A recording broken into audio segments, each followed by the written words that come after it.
Welcome to the NBA Coast to Coast podcast brought to you by thelines.com. Coming to you from the West Coast, Josh Lander, joined by Nate Weitzer. He's on the East Coast. And we've got best bets up here for you on Friday with a couple more playoff games as we roll along this postseason. Going to want to make sure to subscribe to that page. We also have playoff props up for you as we're bringing you each and every day now, moving forward throughout the playoffs here in the NBA. Definitely want to also head over to thelines.com, check out everything we're putting up on the site, including that prop finder tool to make sure that you are getting the best juice back on all of these bets you are making this NBA postseason. Nate, let's go ahead and run right into your first best bet here for Friday night.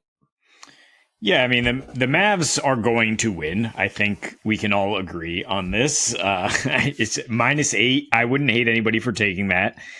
I think they might pull away in the second half again, but the way I would bet it here is their fourth quarter total, which is 26.5 points, because I think two different scenarios. Either they're running away and it's another laugher, and the Clippers are really, they're not a team that's going to have any fight down the stretch, it appears. I mean, their second half performance was absolutely laughable there in game 5.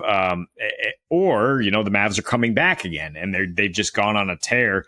Once like Luka has figured out how they're guarding him in that particular game, or once, they just knock the rust off, whatever it is, that they've just shot so much better in the second half. And second half total is 55.5 points. If you do want to combine those, because I mean, there's a good chance they get 30 in the third quarter. And then you need less in the fourth if you're combining. But I mean, yeah, first half, they've shot 23% from deep, still scored 47 points per game in the first half. And that was with that 8-point second quarter way back at the early part of the series. The last two, though, the Mavs have clearly figured some stuff out. In the second half, they've scored 65 points per game on 44% splits. And in the fourth quarter, 31 points per game, 46% from deep.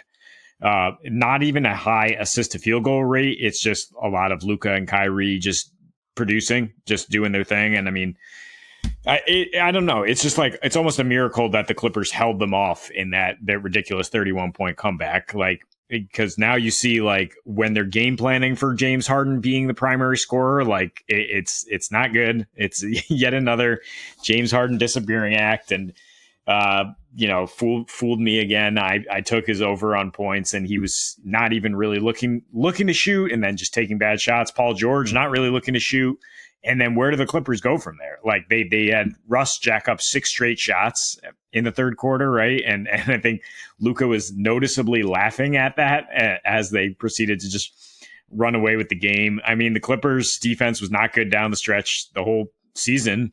And post All-Star break, they actually allowed the second most points per game in the fourth, and 40% from three, which is also second worst. So this is their MO. I mean, they're already kind of like looking ahead to next season with the new building and whatever may come, and they don't have Kawhi, and they don't have a chance. Like, they're just not nearly as good as this Mavericks team. Yep. At least we can finally just stop doing the maybe the Clippers. I don't know. This year, maybe the Clippers. Like, we could probably stop doing that. Now, if Kawhi was there, but once again, we can't let Kawhi fool us either, that he's going to be dependable in any way to be there at this point.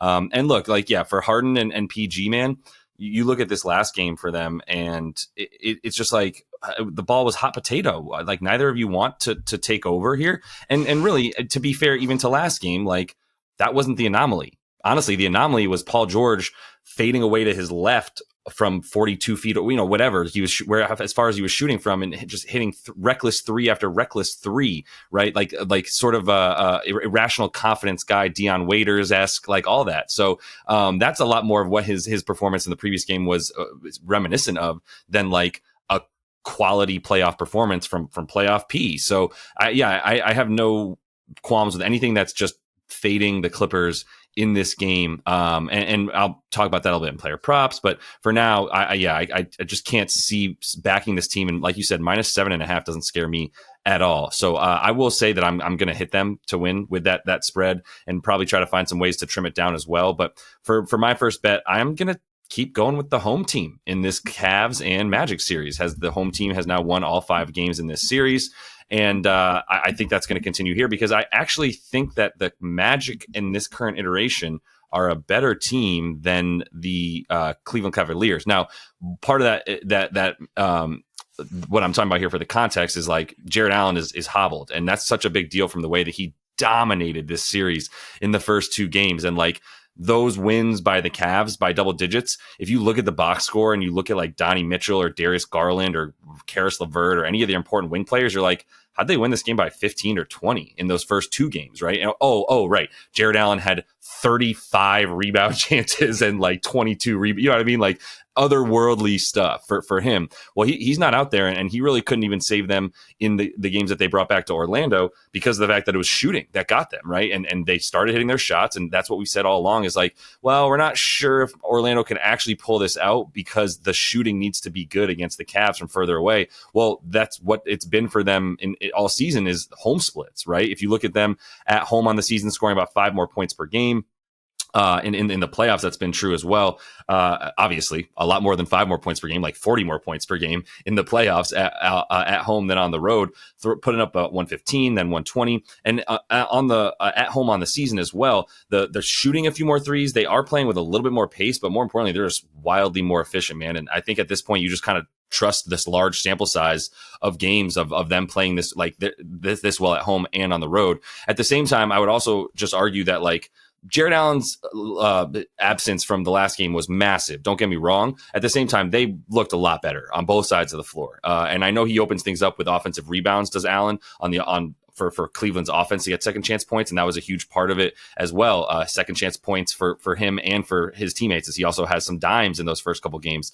But at this point, like they figured out at least like that how to get rid of the yips and the fear that comes along with playing in your first real playoff series, right? For the Magic. So I think that's a part of it all. That's gone, and now we can really bank on them. I think they're good to cover, and I really like their team total over 101.5 as well. Something that they covered the majority of the time on the season, like 78% of the time, getting that much. Because they were really impressive at home on offense there.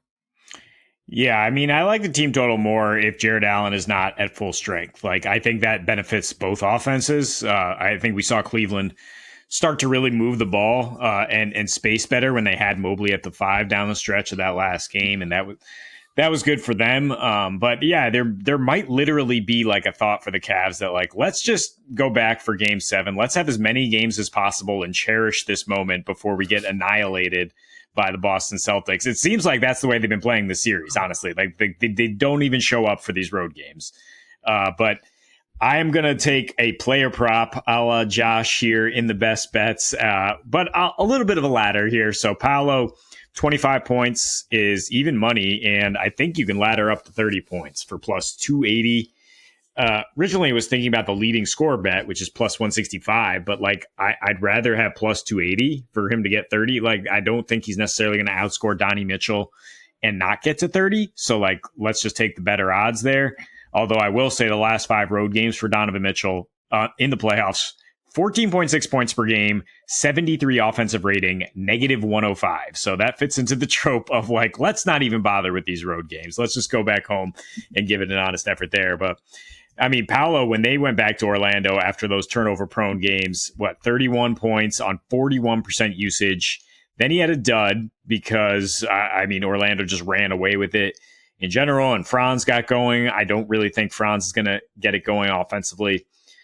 Scoring-wise here in this one, I do like him to contribute other ways. And then in game 5, 41% usage. He had 27 of his 31 in the second half in game 5, and was just like on a constant heat check, just like making bad shots. And Orlando's okay with that because they don't really have any other options, any other creators whatsoever. And I think Cleveland should be okay with that because they're like, all right, I mean, we'll give you yours, and then we just don't worry about anybody else. Like, don't give these guys open shots in Orlando. So I just think the usage will be sky high for Paolo. I think 25 points is a little low for somebody who's expected to take that many shots. And the Jared Allen thing is like, if he's out, there's just going to be more space on either end. Like Mobley was his primary defender, and Allen got injured, I believe, last December when Paolo dropped 42 on this team. So it's kind of the situation that we would hope for, where he just has more room to operate, and therefore, continues his high usage role. Yeah, it would add up that the shots should be there more so than they were in the games that he went under in this series, right? Because the games that he went over, it was like, okay, we need you to score a lot. The first two games, once again, we gotta give I almost called him a rook, but we give him a pass on the first two games. Being the man on a playoff team in your first ever series like that is going to be, right, like something that's difficult to overcome right away.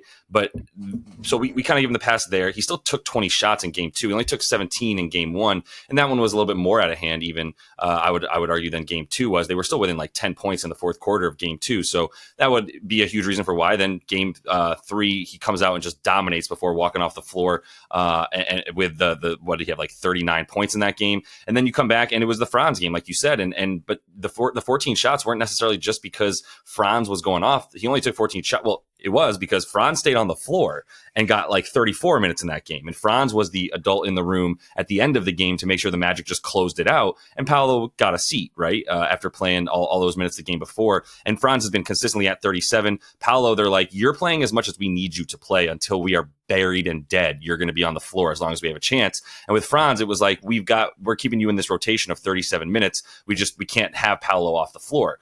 So that's kind of why I think the shots should be where they have been at for him in these like regular non-blowout situations where he's relied upon so much. So I like that for you a lot. And I'm going to mix it up here in the last pick here for best bets. And I'm also going to say great core bets, two of them.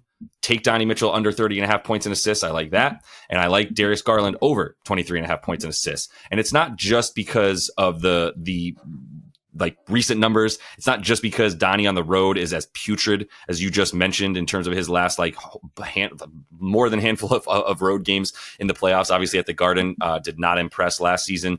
And so now, it's partly that. It's also partly that there's two really, really good perimeter defenders on this Magic team. One of them is Jalen Suggs. He's going to be very round and healthy. The other is Gary Harris, and he is not going to be as healthy if he is around because he hurt that hamstring in game two. The last game, game 5, and only played 19 minutes, right? Had to leave early. Now he's a game time decision. It's a hamstring, dude. Like, you're either good to go or you ain't. It's just that simple, right? You're either like 95% good or you're just incapable of really any kind of explosion. And that's going to be huge because it's like, that's one of the best defenders I could think of to guard Darius Garland is Gary Harris. And he did an incredible job this series. The other thing is like Darius was being a little bit passive, but he wasn't able to get good shots because of the fact that Gary Harris is draped all over him.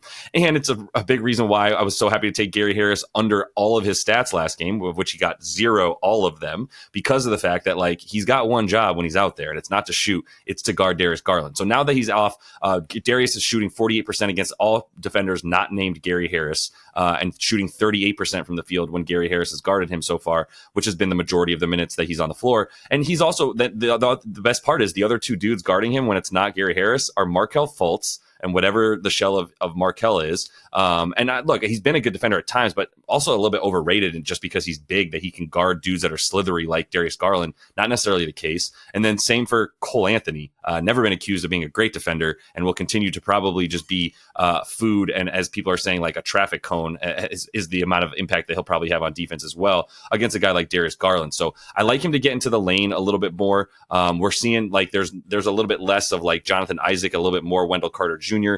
On the floor, which means like, yeah, Wendell Carter's been good. This wasn't a very good defensive season for him, though, to be honest. And as good as we thought he was of a shot blocker back in the day, not as much. And then for Donnie, yeah, just like he's not even coming close, man. It's even when he is taking the 28 shots he took last game, like still really, he went under this, had 30 points and assists combined in the last game.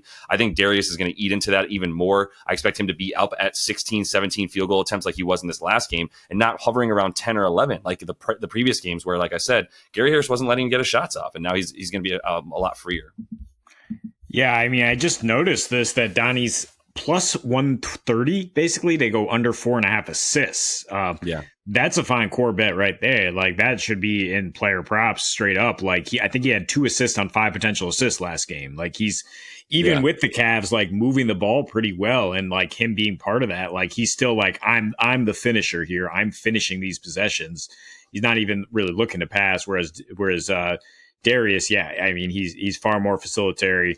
And I just made up a word, but yeah, it's and far less prone to these crazy home road dips that we've seen from Donovan Mitchell. So I don't know. I think I prefer to fade his assists straight up, more than worry about it, because he could kind of like drag over this with scoring if these home road splits suddenly evaporate and he does have like a 30-point game.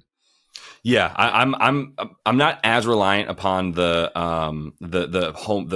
home or road context here as much as I do just like I said, the Jalen Suggs defense. I was just really piggybacking off of your wonderful road stats in the playoffs for him, as you facilitarized me in that regard. So that's all the time we have for you. Best bets, though. We also got player props up, as we mentioned. Sounds like we're putting Donovan Mitchell under 4.5 assists in the player props. It hasn't been there yet, but we're going to add to it because we got 4 other picks as well that we like. So make sure to tune in. And until we see you next, happy betting.